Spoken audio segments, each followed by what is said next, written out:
We also have some breaking news that we're following. A delegation from Ukraine will meet with White House envoys Steve Witkoff and Jared Kushner in Miami to discuss the U.S. peace proposal this weekend. That's according to a White House official. Now, the trip comes a day after the surprise resignation of Ukrainian President Volodymyr Zelensky's second-in-command on Friday. CNN's Larry Madowo has more on these fast-moving developments. President Zelensky moving on swiftly after the resignation of his chief of staff, one of his closest allies, Andriy Yermak, was seen almost as a shadow prime minister because of this corruption scandal shaking his administration. Zelensky has now appointed Rustem Umerov to lead the negotiations to end the war. That he and his team already on their way to the United States to continue these talks. He is the secretary of the National Security and Defense Council, former defense minister, and has been involved in these talks already. And that announcement coming just hours after Russia launched the largest barrage of attacks, drones and missile attacks against Ukraine. 36 missile attacks, nearly 600 drones that targeted critical energy infrastructure and civilian facilities, terrorizing the population. Less than 2 victims. This is intimidation by Russia. The attacks are targeting the civilian population in order for Kyiv and the government to make a decision faster, to sign the agreement faster. Peace. I don't believe there will be peace anytime soon. With such neighbours, I doubt there will be peace anytime soon. It's getting worse and worse. It's getting worse every day. The overnight Russian attacks left over 600,000 people without power, mostly in Kyiv and the surrounding region. President Zelensky once again appealing for international support to shore up Ukrainian air defense systems. At the same time, a source in the Ukrainian security services telling CNN that Ukraine was responsible for attacking 2 Russian so-called shadow fleet in the Black Sea. These are tankers that transport Russian fuel, selling them against sanctions, and they're usually flagged under different countries for convenience. These 2 were flagged under the Gambian flag, and there was some damage to them using underwater drones. This is just the latest front as Ukraine tries to assert itself as this war grinds on. Larry Madowo, CNN, Nairobi. All right, Larry Madowo, thank you for that reporting. Let's continue the conversation now. With us now is Joel Rubin. He is a former Deputy Assistant Secretary of State and author of the Briefing Book on Substack.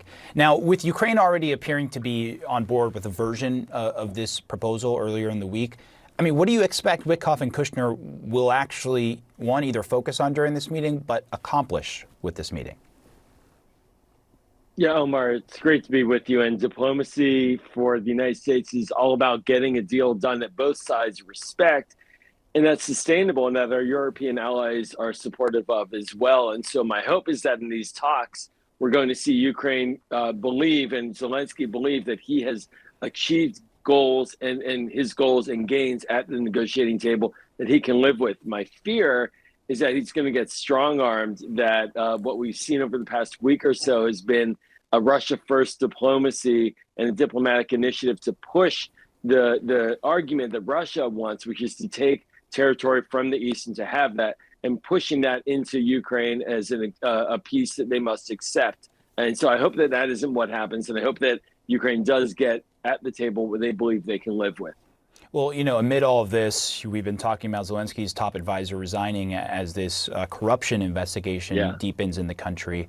And I just wonder, do you think that works against President Zelensky, or is he able to spin this into, I guess, a victory by saying, hey, this shows the system inside Ukraine is working and won't tolerate corruption?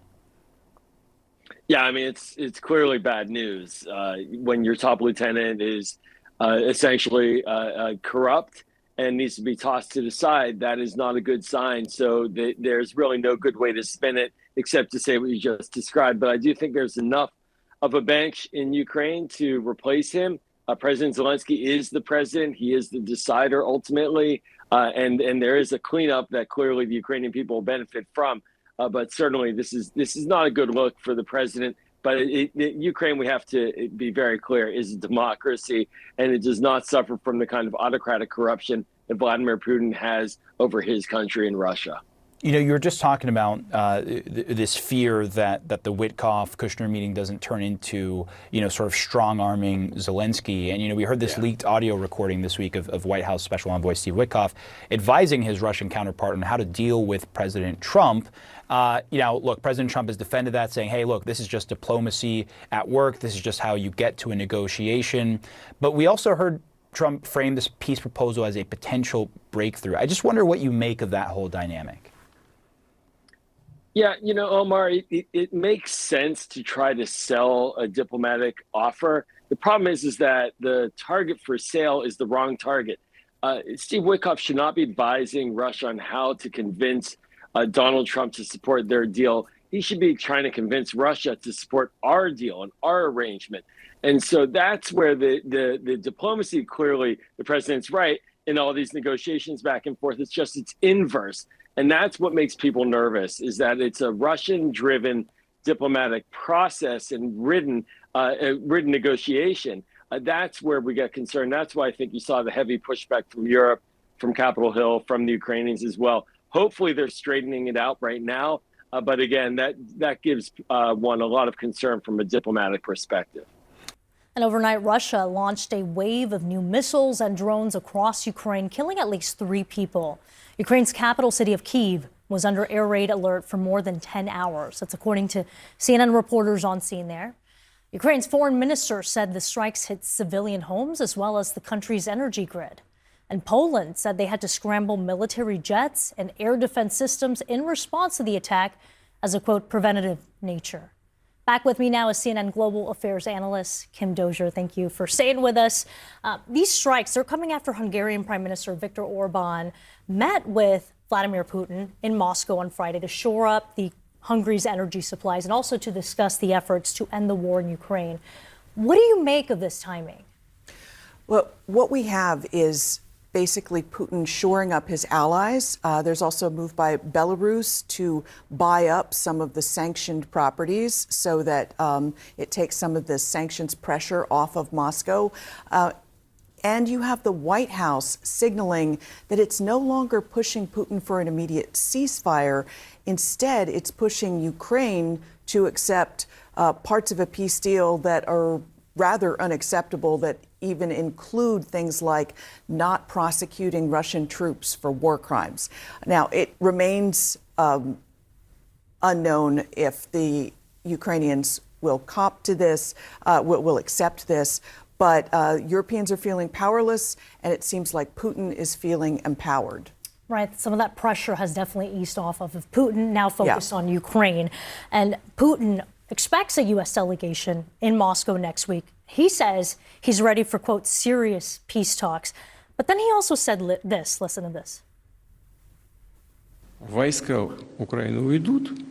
Once Ukrainian troops withdraw from the territories they occupy, then the fighting will end. If they don't withdraw, we will achieve this through military means. So he's talking about Ukrainian territory, the Donetsk region. Isn't that a non-starter for Ukraine, for Zelensky? I mean, it is, though if you look at Ukrainian opinion polls, Ukrainians are tired and they're willing to give up some land in order to have the fighting stop. But Zelensky and European officials say if you don't do it in a way that guarantees Ukraine's future security, that's an invitation to Russia to invade again. And it's also a green light to Russia to invade possibly other European territories that Putin has made comments about. Putin also undermined his own commitment to the peace process by saying in other comments in recent days that he doesn't really see how he can sign a deal with this illegitimate government, as he describes it, in Ukraine, because Ukraine can't hold presidential elections right now. They're under martial law that they passed during the full Russian invasion in 2022. The other thing is Zelensky is at a really weak point right now, very fragile politically. He's had this corruption case that just took down his chief of staff that was top negotiator for the peace deal, and also the bad cop to Zelensky's good cop in ruling the country. So he's having to redo his whole presidential office under this scandal. So it seems like the White House has decided once again that he's in the losing proposition, Putin is ascendant, and they're pushing a deal that would favor Russia.